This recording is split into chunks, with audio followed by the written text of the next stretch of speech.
Hey everybody, welcome back to Word Balloon, the comic book conversation show. John Suttress here, really happy to welcome Johnnie Christmas to Word Balloon. Man, Johnnie has had some incredible good fortune in terms of, well, he's a great artist, but some of the people that he's collaborated with over the years. You know, he did the Alien 3 adaptation that William Gibson did, his unpublished Alien 3 script. He also did Angel Catbird with Margaret Atwood. That certainly got a lot of press. And now, a brand new series that Johnnie is writing with Jack T. Cole, and Jack's doing the art. It's called Tartarus, or Tartarus. I'm Greek, and I'm not even sure. But it's a really cool new sci-fi world-building series. And I'm excited to talk to him because I've been aware of his work for a long time, and I'm a huge fan. Johnnie is from the Vancouver area, or I should say he lives in the Vancouver area. He talks a bit about the Vancouver comic creator scene and drops some familiar names as he does so. But really excited about this conversation and happy to welcome Johnnie Christmas to today's Word Balloon. All brought to you by the League of Word Balloon listeners. Thank you, League, for your wonderful support via Patreon. Can't thank you enough. We're at the start of a new month. It's Word Balloon's 15th anniversary. Did you know that? It's going to be official on May 10th. That's the hard date, but it is Word Balloon's 15th year, and it's very exciting to be on the journey, and thank all of you helping me along the journey and doing the journey with me as you listen to these great conversations. Patreon.com/wordballoon. If you want to subscribe to Word Balloon, is it worth $1 a month to you? Is it worth, I don't know, the price of a comic book a month to you? If you think so, if you enjoy what you hear here and want to help out the cause, that's where you go. Patreon.com/wordballoon, or click on the Patreon ad on the front page of wordballoon.com. Thank you, League of Word Balloon listeners. Word Balloon is also sponsored by Aftershock Comics, who are going to have a great February starting next week with a brand new title, John Layman's The Man Who Effed Up Time. I'll be talking to John here on Word Balloon before the release. Be looking for that conversation. Zach Thompson's Undone by Blood, also in the works, and God Killers by Mark Sable. All those will go on the Aftershock bookshelf right next to great works from people like Tim Seeley and Cullen Bunn and Matthew Klickstein and Paul Jenkins and some of my good friends, and Stephanie Phillips, a fine Aftershock creator as well. These are great names to go along with other people like Marguerite Bennett and Donnie Cates and Garth Ennis. So check it out. Go to their website and look for a book. I'm telling you, you're going to find something that you like. If you're into sci-fi or horror or supernatural stuff, lots of great genre-bending ideas coming from the Aftershock creators. If you go to their website, you'll find full story descriptions, preview art pages, and how to get these books through the diamond codes to order through your local shop at AftershockComics.com. All right, let's get into it now. Very happy to have had this opportunity to talk about Tartarus or Tartarus with the great Johnnie Christmas on today's Word Balloon. This is a thrill, man. As I was telling him off the air, a longtime fan, Johnnie Christmas. Welcome to Word Balloon. Thanks, John. Likewise. You know, like you're the first comic podcast that I heard where it's like, oh, this guy's got a broadcast voice and broadcast. Like, this guy's a professional. It was amazing. It's very kind, man. It continues to be. So, I'm glad to be on. Thank you. That's very kind. I genuinely appreciate it. And hey, congratulations. And shame on me, I'm Greek, so I should be able to pronounce Tartarus right. Is it Tartarus? Well, and I'm an American, so I anglicize everything. So I go Tartarus. Everything's okay. All right, Tartarus is fine. I don't mind. Exactly, man. No, please. So I think we have to go to the ancient Greeks to get the proper pronunciation and everything. I'll set it straight. Yeah. So the root of the word, right? It's the Greek underworld, isn't Tartarus? Yes, it is. Yeah. Okay, there you go. But this is a sci-fi thing. Yeah. How did you guys first of all come up with the title and tell us a bit about the series? Yeah. So we Jack and I, my co-creator on this, and the fantastic artist, we were kind of so I came to him with the seed of an idea of like this, warlord and like the kid of the warlord and like what sins of the mother and all that, and like, well, what does it mean to sort of to take on these legacies, especially if the legacy is bad. And we sort of started developing this story and kind of figuring out what we're going to do with the characters, and I have this long-time love of Greek mythology, and as does Jack, and we just really like the idea of having honestly, I've been itching to do something with Greek mythology for quite some time, but we thought it would be a really cool framework to put all of these, to give all these ideas like this extra weight, So if this this mining colony where all this sort of stuff goes on is like the worst place in the galaxy, then we could, have it as a stand-in for, the Greek underworld, but not just, like Hades or something, but Tartarus is kind of it's not only a place, it's almost like a deity in Greek mythology. It's like this wild, ungoverned place of woe and weeping and wailing, So it's almost a living thing in its like, darkness, which I thought was really cool also because, every city, we live in, you and I off the air were just talking about Chicago and, great cities like that. And every place has a personality. You hit the street, man, you can feel it. And I thought that'd be kind of cool to have it, not just, Greek mythology, but like the place is alive, in the way that those places are. I almost wonder if Kirby had Tartarus in mind when he created Apocalypse and everything, because, you're really kind of describing that same kind of feeling that I think Apocalypse has as well. I bet he did, right? Because it has a feeling, there's so much mood in it that I'm sure he like took the deep dive, and found himself there and other places. So was this your idea? As you say, Jack T. Cole, your collaborator, you're both artists and stuff. How did you guys, get together on this thing?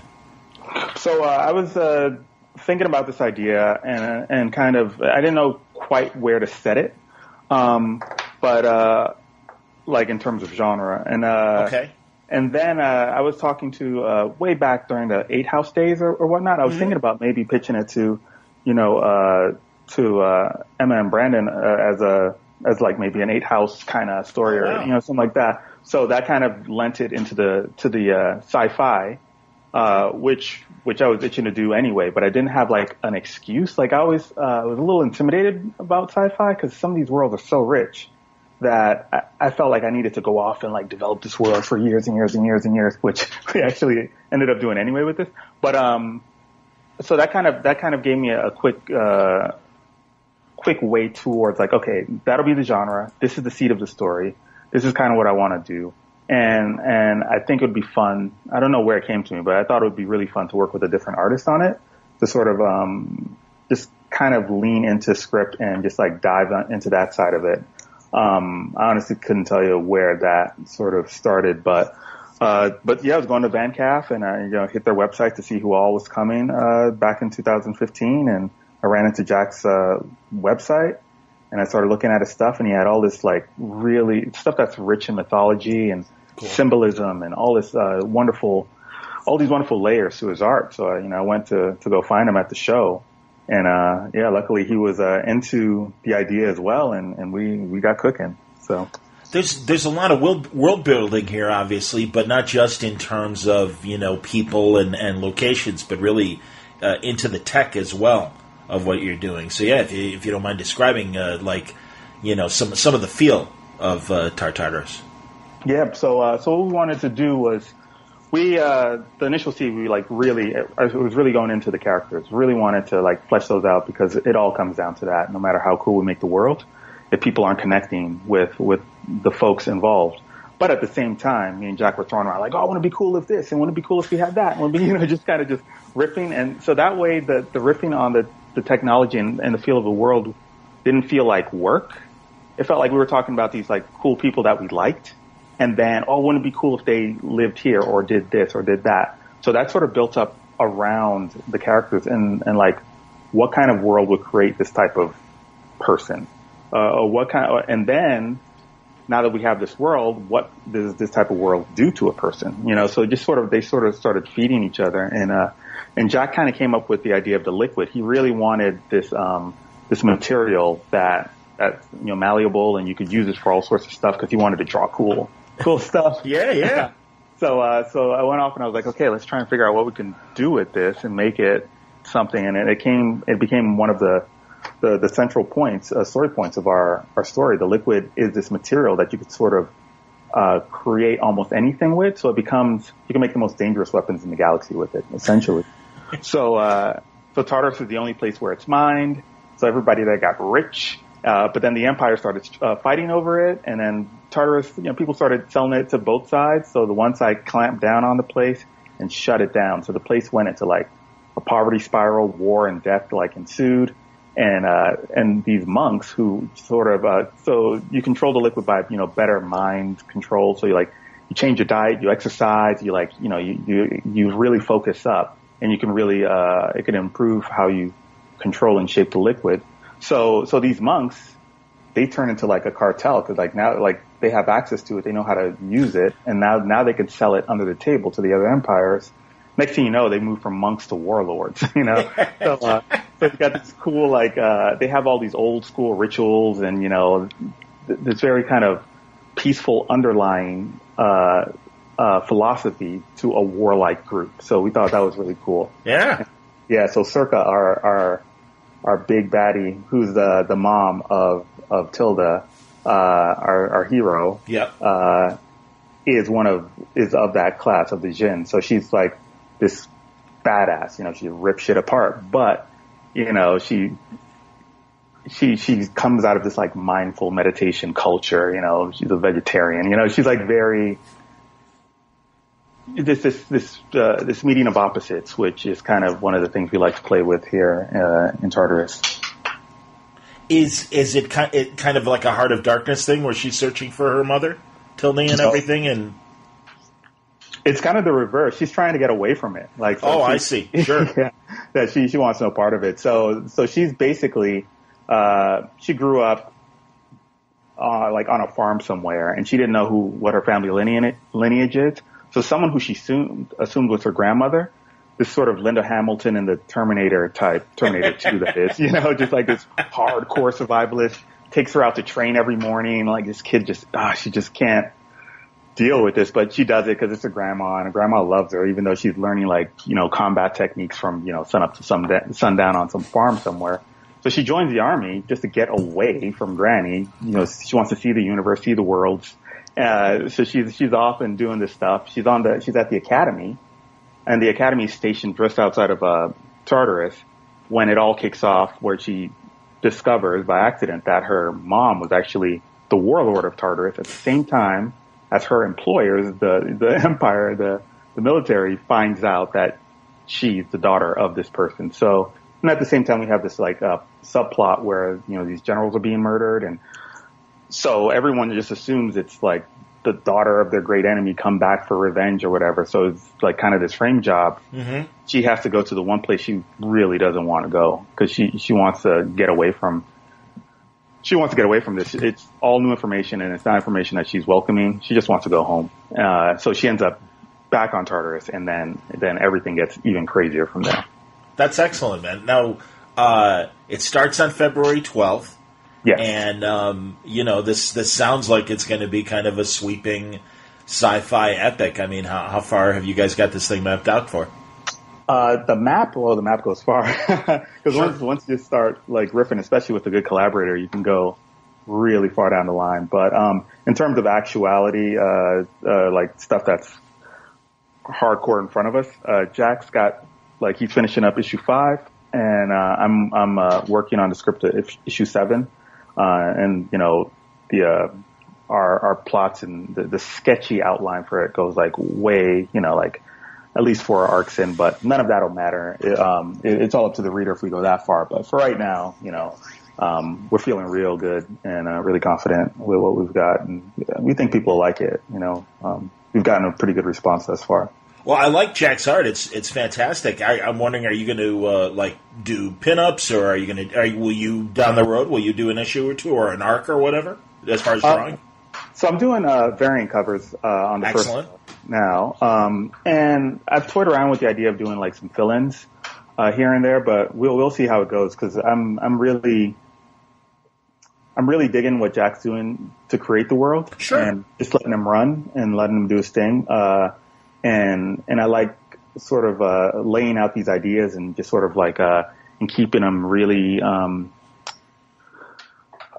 thematic, and just kind of it's like this soup of ideas, and then having him depict them in actuality. Mm-hmm.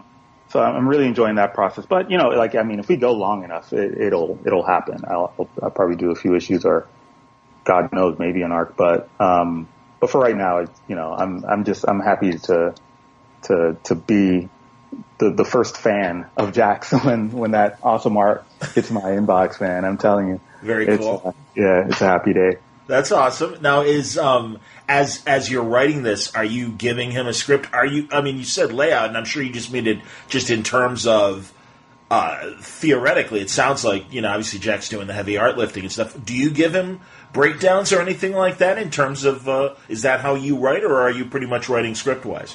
Yeah, I'm writing script-wise. I do like full script, like full on. Yeah. So yeah, and which I really enjoy, because even though I broke in as an artist, I've been writing since high school. Oh, sure. So that's a really comfortable place for me. I will go Marvel method in terms of fights. Okay. Just so it's really fun when you're the artist and you have a story direction, but nothing's being dictated. All right, this is where this punch should land, and this was where. Sure. And then it becomes, especially for Jack, obviously, if he's got to be so literate. Exactly, and plus, as a writer, you kind of live in the world of ideas and in the world of themes and in the world of emotion. But he's the actor, So I can say, well, Circle walks like this, she the ground rumbles when she moves, and I could speak in this sort of poetic way, but he's the one who's going to give her does she walk like a cowboy, or does she walk like a biker, or does she walk you know what I mean? So so when I say that, she does X, Y, and Z in a fight, he knows how she moves, I didn't know that she was, that she used primarily kicks and leg warrior type stuff until I saw him draw it. And then I was like, oh yeah, that makes sense. You know what I mean? So that's how I script it out pretty tightly, but then I give him a lot of room and places where he can sing. Excellent. This, obviously it's been, again, based on the descriptions and everything, and also you were kind enough to give me the look at the first two issues and everything. A lot of female leads in this story, obviously. Again, Tildy, your main character, and then also, her mother and her grandmother and everything, the people that raised her. So, yeah, that's, conscious choice to kind of put a different spin on what we normally get in sci-fi. I mean, there's nothing wrong with that, obviously. But, yeah, interested in why you chose to have, women leads like this. It's interesting with this. I kind of, me and Jack had this talk at the top where I wanted him to be the visual boss of it. I was like, I'm gonna depict what everyone is feeling and what they're, every now and then I'll go into a character description.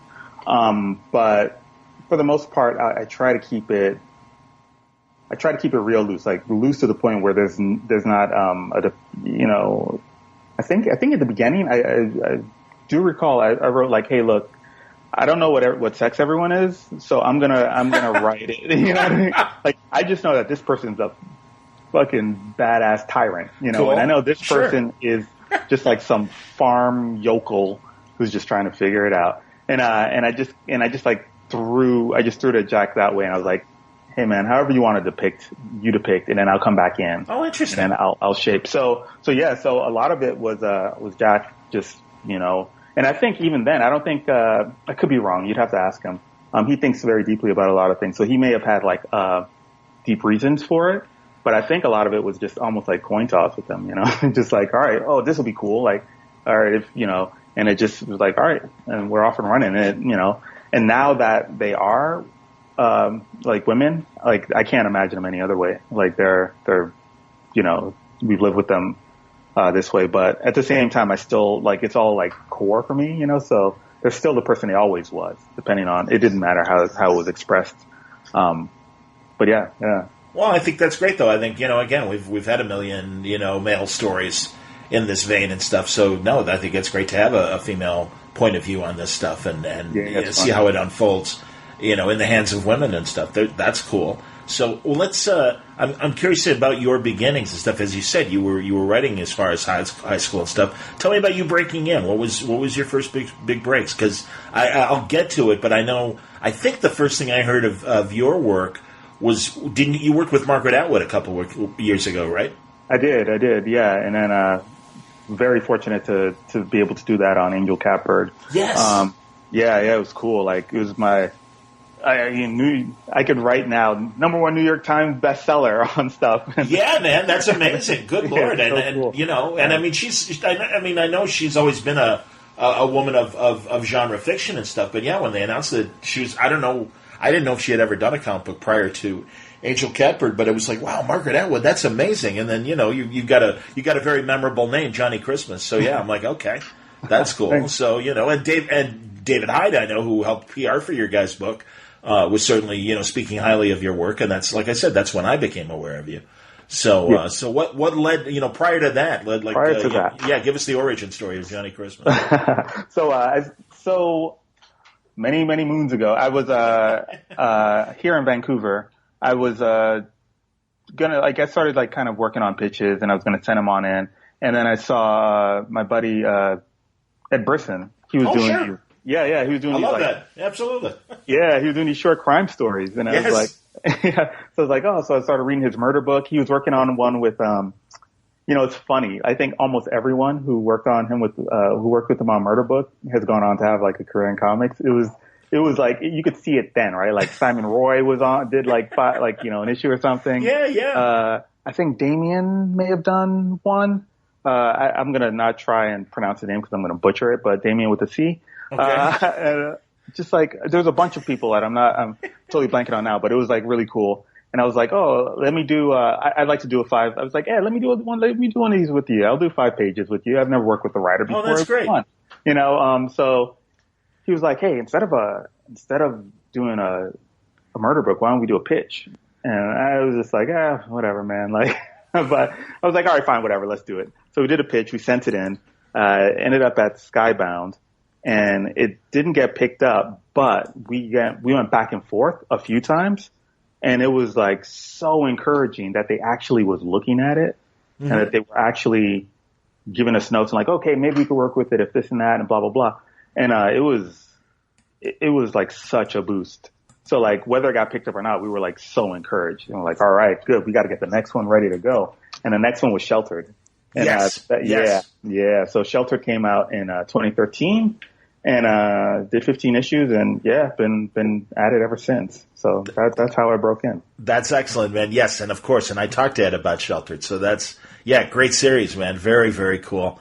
And then also too, excellent that you did Alien 3, and that's cool. You had a nice adaptation of that with William Gibson. That's nothing to sneeze at. My God. Yeah, and it's great to meet to have met Margaret and Bill, because they're just like Jesus, man. They're so cool, and they're so like down to earth, and they're so you know, when you're, as you know, you're a professional. Like when you're a professional in the world, you're just kind of like moving forward and you're doing your thing, whatever. And it's really cool to meet people who've been professionals like creative professionals for decades. Oh yeah. And to see them walk with like such like grace and generosity is very inspiring. And it's like, okay, like this is what it means to be pro, not just like in your work, but your work ethic. And like, it's been an honor and a privilege to work with them. That's amazing. Yeah, well, you know, so tell me about in both projects and stuff for Angel Catbird. So how did Margaret work? Because, I mean, that's the thing. These are, you know, I don't know in the case of William Gibson, but Margaret, like I said, I don't know if she had ever done comics before and stuff. So obviously that's a different storytelling language. So, you know, how do we go from, you know, Margaret's prose to what you guys did for the comic? Yeah, you know what was really cool was that her descriptions weren't, like one might imagine like they'd be like, you know, super dense and lots of stuff, but no, she kept them pretty spare because she actually wrote for television. I think in the 70s, I think she did a couple TV shows or something, like a couple episodes or stuff. But like, okay. So she had kind of you know, a foundation in writing for a visual medium, which was kind of cool. So she kind of kept it to 5 panels. She kind of you know, unless it needed to break or whatever, she knew when to throw splashes in. She was really a really good collaborator. You can kind of throw ideas at her and go like, hey, how about this? And she was always like, oh, okay, you know, or like it wasn't like my way or the highway. It was very porous. But at the same time, like what she had was she had a very distinctive idea of what she wanted. So it was very easy to kind of go along with what was being, prescribed because it was unique. It was singular. So like the things that I suggested weren't like, earth shattering or anything like that, by no stretch of the imagination, but they were like little things that you'd learn as a comic book pro that helps move the process. But it was pretty much ready to go. Like it was pretty well put together. So yeah, it was great working with her. What about the look for Angel Catbird and everything? What kind of conversations did you guys have for the design of her? Well, so he gave me a bunch of. She gave me a bunch of I think it was like 8 bullet points, which was kind of cool. She was like, you should have this, this, this, this, and this, and this, and then just kind of left it to me. So then I drew a bunch of different, kind of variations and stuff. But she kind of like settled on the first-ish character design form. The costumes was a whole different story. We had to go through something, a few changes on that. But yeah, it was. I guess I got most of what you wanted in right on the first go, and she was like, "Oh yeah, there he is, perfect, let's go." That's like a cat and owl. So yeah, really, really easy person to work with. And obvious nods to Hawkman, but also, a little Black Condor in there, I always felt, too.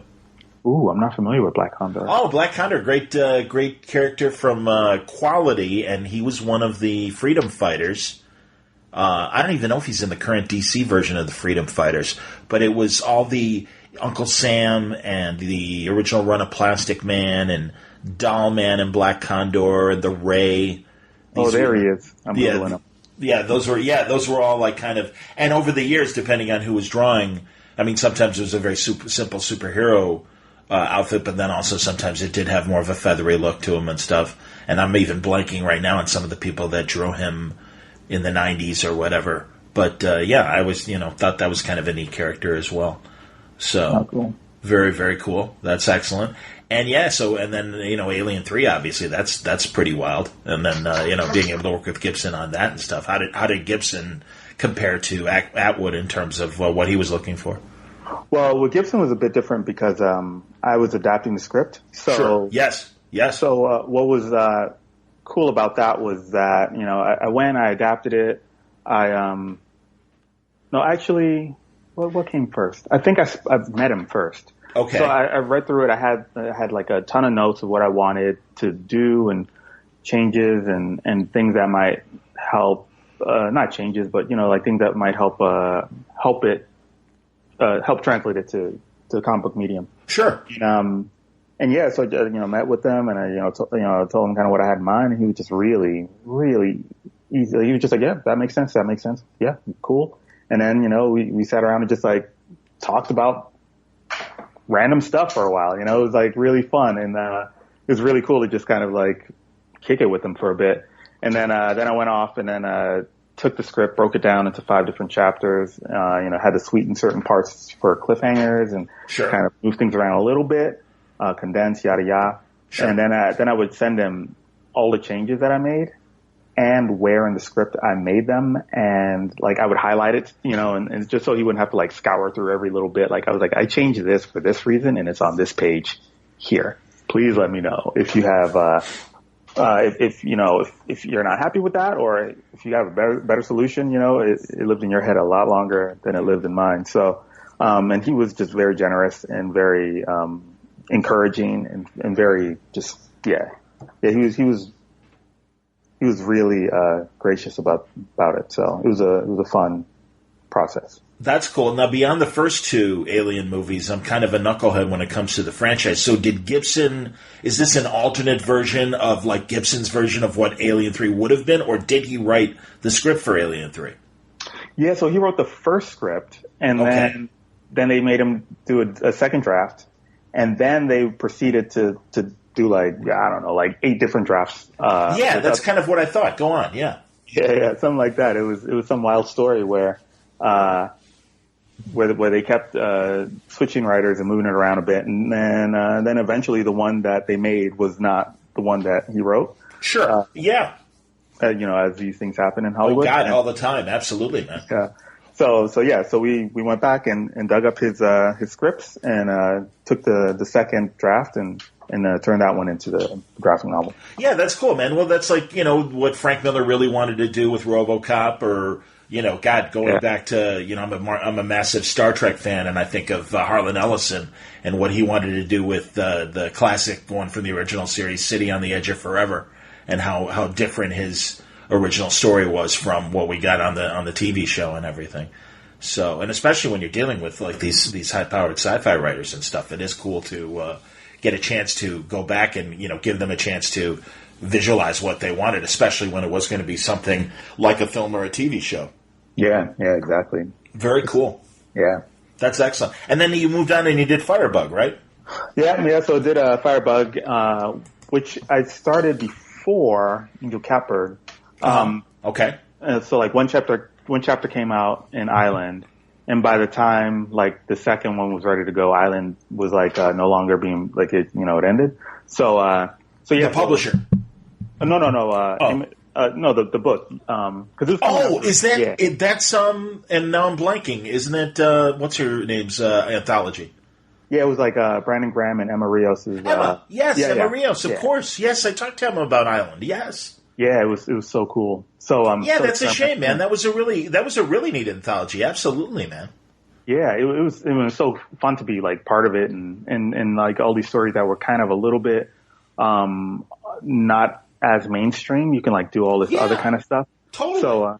So Firebug, I had this idea of this volcano goddess and this cult, and I wanted it to be a little bit more like a little bit less mainstream. In the end, it got kind of close to, but it was still a little bit more experimental than usual. And luckily Image let me, put it all together as a graphic novel. And cool. And that came out in 2018 and like really proud of it with, Tamara Bonvillain on colors and just like crushing it.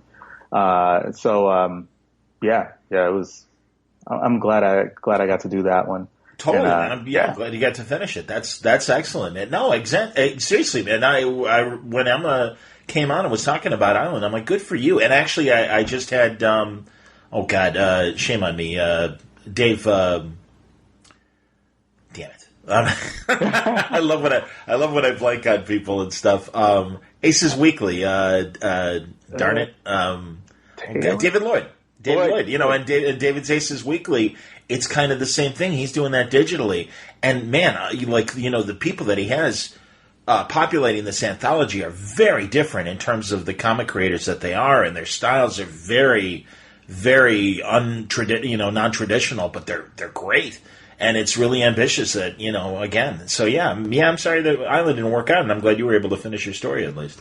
Yeah, me too. I'm like, it was really generous of Image to let me do it, because it could have just ended and I would have been like, oh, cool, I did one chapter and a thing. But they were really gracious about like, hey, you should finish it up. So took them up on it, and luckily it's out in the world, and feel pretty good about it. That's cool. Did you grow up in Vancouver? No, I grew up in Miami, Florida. Oh, okay. Yeah. So what brought you to Canada? The love of a good woman. Attaboy. There's nothing wrong with that. There you go.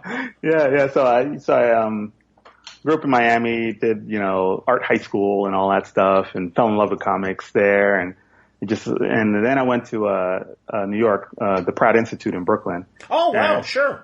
Yeah. So I got my degree in illustration and graphic design there. And, then I kind of put comics on the back burner for a bit and just wanted to do illustration and music, of all things. Oh, that's great. Go on. Yeah, well, it was great. It was fun. No, and I understand. Yeah, exactly. Maybe, it's like, hey, I want to be a poet. Oh, great. Yeah, exactly. Oh, man, me and my friends moved to San Francisco, and, we, got a house, and we were, doing our thing, and, but, of course, none of us were, I was practicing. I don't want to call anybody out on the carpet, but they weren't practicing. So we had, a really fun time in San Francisco, but, I don't think a song was recorded. So, what did you play? What instruments do you play? Guitar, poorly. Cool. But have this really kind of really dirty garage sound, which I do enjoy. It's not the best thing ever, but it's really fun, and it does have some impact, or at least it did back then. It's been a while. Would Black Keys be a similar kind of style? Because when I hear Dirty Garage, that's where my brain goes. Is a band like that? It's more like T-Rex meets Syd Barrett. Okay. Yeah.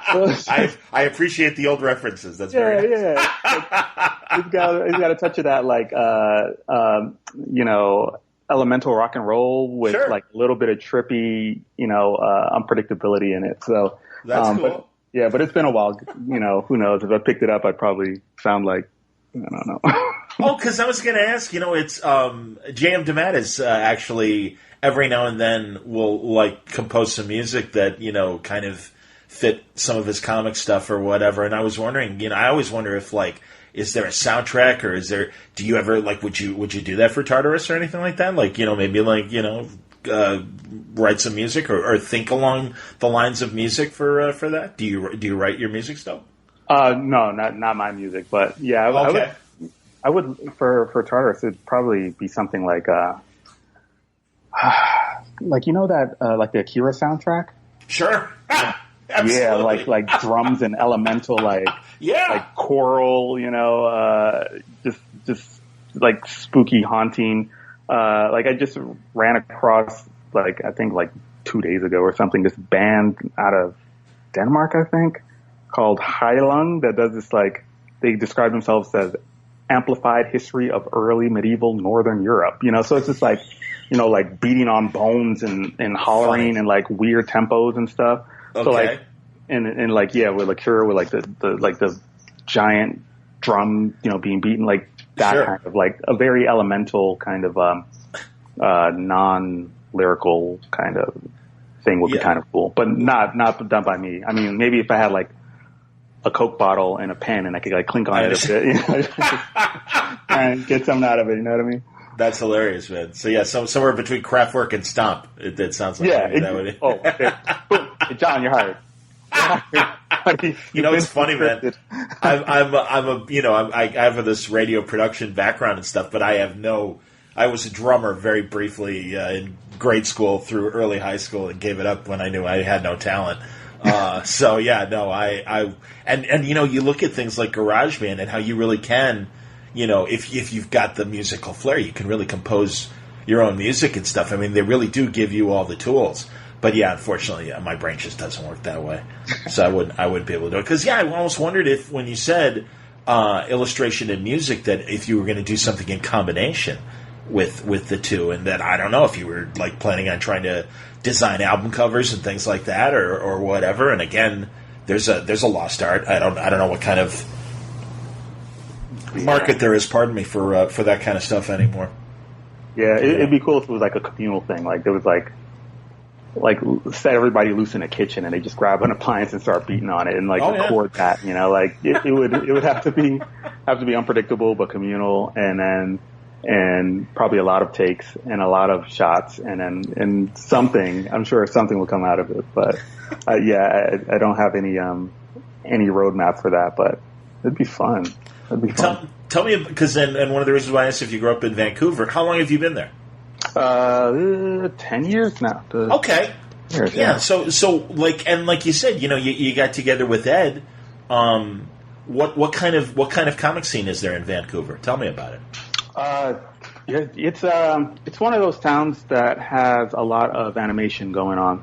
Okay, and video games. So what's beautiful is that not only is there a job for people who draw who are from here, it's a place that brings in people from other places. So it's got all these people who are, who draw, and a whole lot of them love comics and make comics, even if they aren't making them professionally. So there's always there's all this great art around, even if no one else sees it, which is cool. But out of here, yeah, we've got Ed, Curtis Weave used to live here for a bit. Okay. Who else is here? Max Dunbar. Colin Larmer, Simon Roy's here. Yep. Darcy Van Polgees, who did Little Birds here. It's Lonnie Nadler and Zach. They're here.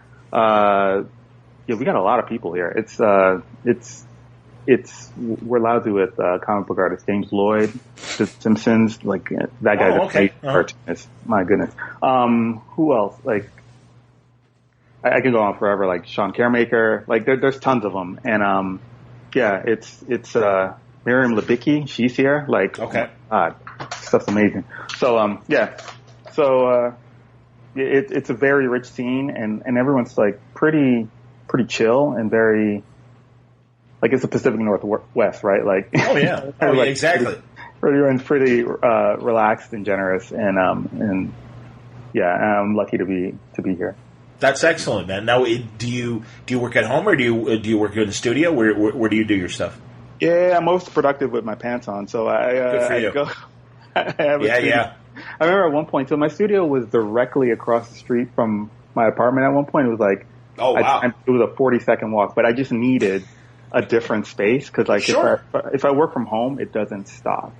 Like I can't turn it off, and if you work more if you're at home. Ooh. Yeah, but not in a good way. It just gets messy. So like I understand. Yeah. Like so, I'm either not working when I should be, or I'm working when I shouldn't be. Whereas if once I close the door and walk out of there, then there's a clean line. So so I have a little studio that I work from, and I'm right down the hall from Simon Roy and James Lloyd. So it's cool. I was wondering, like, if you're in a studio with other, or in an area where a workspace with other creators and stuff. Yeah, I used to be, but then when I started writing more, I had to be able to kind of wall off sound. Sure. So I went to a solo space a couple years ago, but they're right down if I need to. Oh, Pia Guerra, she's here who did. Of course. Yeah. Why the Last Man? Absolutely, man. No, I love Pia Guerra. Absolutely, beautiful stuff. Another one. See, that's interesting. And like I said, I kind of knew a couple people here and there from Vancouver, but I really hadn't ever asked about the scene. It sounds very much like Chicago, where it's not one of the main hubs, but you actually.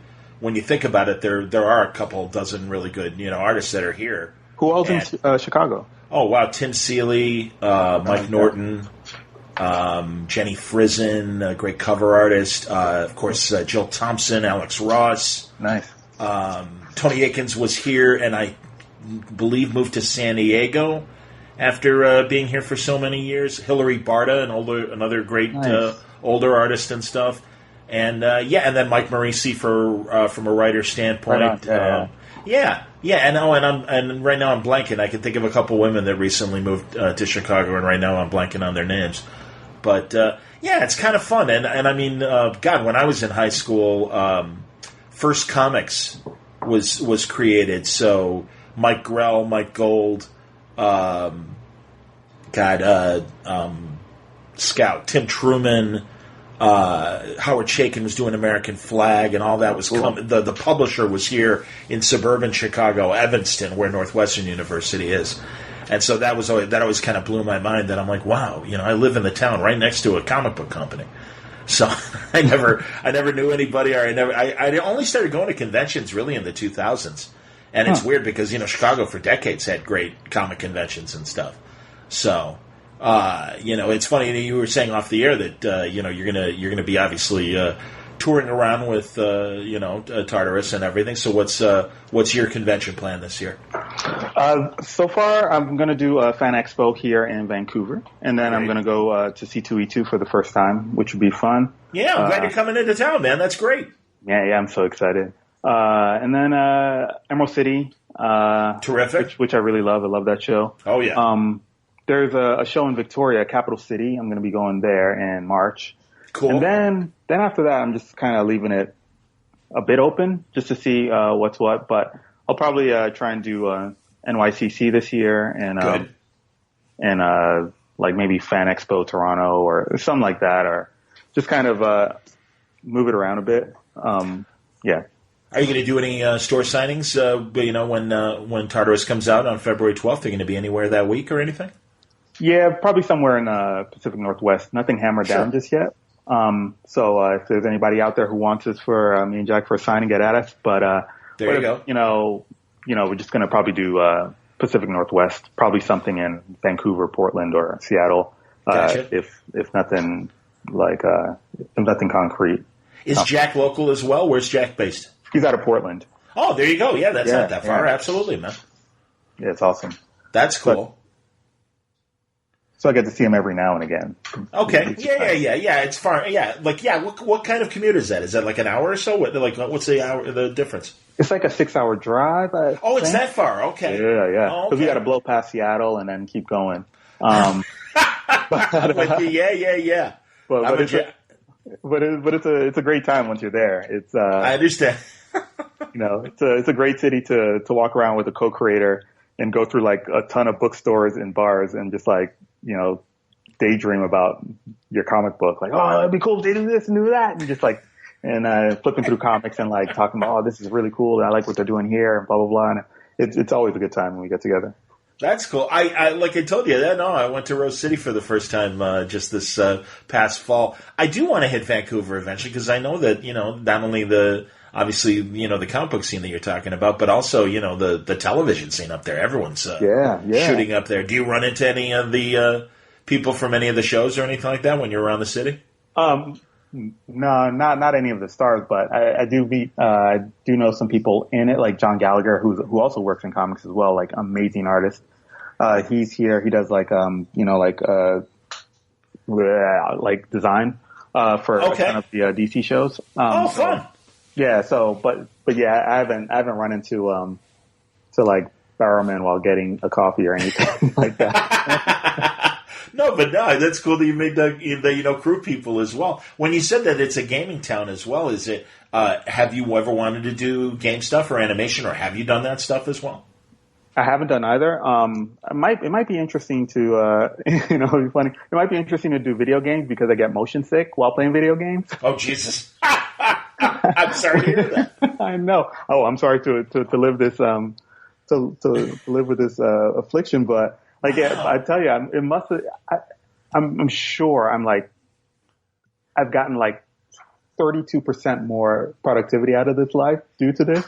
I hear you, man. I gave up gaming in the late 90s for the same reason, and I was having a blast, and then I saw what kind of time suck it is, and I'm like, how can I get shit done if I'm playing a game and enjoy myself, and I look up and realize I've been playing for the last 3 hours? Yeah, I totally hear you, man. No, and I mean seriously, I am so bad at video games. When Arkham City came out, the Batman game, and the game controller and stuff, all I can do is make Batman like walk in a circle. I can make it do anything. And I'm like, something? There was a reason why I quit gaming in the late 90s. I'm going to stick with that. And so, yeah, I'm just like I appreciate them and I love the sophistication of where everything's going. And really, I mean it. But, I'm just like, I don't have time. You guys go ahead and have a good time. I'll be over here. As a kid, I would start getting motion sick. Like the world was spinning and everything was like coming undone, fabric of reality. And I'm laying on my side, still playing, mind you. Like a sibling would walk over and go like, what are you doing? Why don't you stop? I'm like, next level. Get to the next. You poor guy, man. You're like suffering playing your game. And I had a problem. So, I'm glad. So if I didn't have like something going on, like I would, That's amazing. Wow. That's seriously, man, but it makes a lot of sense. And they are so immersive. And God, I mean, now, if you really want a game, obviously a bigger screen. So it's what our parents always worried about with television. Don't sit so close. And my God, now with gaming and stuff, you really do want to be immersed in everything. Oh, dude, I feel bad. Virtual reality is going to happen, and you're going to be like, hey, you guys go ahead. You guys go ahead and have fun. I'll be over here. It's going to be so sad. Oh, man. Jeez. Well, you'll have to stick to audio. That's, honestly, man, I don't know. I'm a big audio drama person. And I just, as the sound gets more sophisticated and stuff, nothing I love more than hearing a really good audio sci-fi play or something like that really uses music and sound. And it is incredibly immersive. And without the vertigo, because it's just sound. But it's like, wow, you feel like you're there. I look forward to it. There you go. That's really great, man. Very cool. Well, dude, I honestly, it's a pleasure to meet you, and I think you're to a really good start with Tartarus. Issue 1 comes out on February 12th, And and then obviously monthly. And I imagine, are you going to do like 5 issues and then break for a trade and then get back to it? We're going to try and push on as regular ongoing every month. For the first little bit. Okay. We got like a nice big gap, a nice big like head start. So yes. if we can go for the first bit without a break would be nice, because it's a new series and like people are getting familiar with me writing and Jack drawing, and it would be nice to kind of like if there's a base to feed the base, sure. for a little bit before we take a break. But yeah, eventually we definitely would need to space it out, but hopefully not breaks that are too big, so that we keep the momentum going. Are you drawing anything while you're writing Tartarus, or is this pretty much your main focus right now? This is I have some stuff going on in other areas that I'm drawing for, that hopefully I'll be able to talk about soon. Okay, no problem, man. Yeah, but yeah, direct market comic side, it's mostly just writing Tartarus and getting the next line of pitches for books that I want to write, like spiffed up and ready to send out soon. That's excellent, man. Very cool. Well, dude, honestly, yeah, like I said, a pleasure meeting you, and same, John. And truly, good luck with Tartarus and everything else that's coming Johnny Christmas's way. It's a pleasure, dude, and keep up the great work and congratulations. Thanks so much, John, man. Thanks for having me on your show. Really appreciate it. How about that, Johnny Christmas? He'll be at C2E2. Hey, they should be paying me money with the way I've been promoting the show. I'm teasing. I love the Reed guys. They're wonderful people, and they give me great opportunities to moderate panels at C2E2, and I'll be doing that again in just a couple weeks. Going to be talking to Sven Gooley, Rich Coe's Chicago legend and now national monster horror TV show legend. I love Sven. He's a great dude, and looking forward to doing his panel again this year. And also a spotlight panel on Jimmy Palmiotti and Amanda Connor, one of my favorite comic book couples. They're adorable, and they're smart and very funny, and I love their style of art and their style of writing, and it comes through with what they did on Harley Quinn and good Lord, The Pro back in the day, and Power Girl, and so many other great series over the years. So really looking forward to a new conversation with Jimmy and Amanda live at C2E2. I hope to see you there. I hope to see Johnny Christmas there, and a lot of other friends as well, just in a couple weeks. Thanks again for listening to today's Word Balloon, all brought to you by the League of Word Balloon listeners and your great support via Patreon. Thank you greatly. Patreon.com/wordballoon. Word Balloon also brought to you by Aftershock Comics. Coming in the days ahead, you'll be hearing John Lehman talking about his brand new Aftershock book, The Man Who Effed Up Time. Also to be joined by other new books from Aftershock coming soon, Zach Thompson's Undone by Blood, God Killers by Mark Sable. Think of those books when you think of some of the other great Aftershock product. Animosity by Marguerite Bennett and Raphael De La Tour, and Donnie Cates and Gary Brown's Baby Teeth, and A Walk Through Hell from Garth Ennis and Goran Sudzuka. Also, you've got things like Dark Art from Cullen Bunn and Juan Doe, and Dark Red from Tim Seeley. All the great sci-fi books that Paul Jenkins has done for Aftershock. My buddy Brian Azzarello with American Monsters. So many other great titles over the years from Aftershock, and they keep delivering with really cool books. Check out their website. You'll find full story descriptions, preview pages, and how to get these books digitally through the Diamond Codes, and order them through your local shop at AftershockComics.com. Again, thank you for listening to Word Balloon. If you haven't already heard it, Evan Doc Shaner also dropped today. Doc doing Strange Adventures with Mitch Gerrits and Tom King, and that is your creative team for a brand new, very cool Adam Strange story that starts in March. Lots of other great creators coming up for the month of February. Stick with Word Balloon. You will be entertained, I promise. Until next time, Word Balloon is a copyright feature of Shaky Productions, copyright 2020.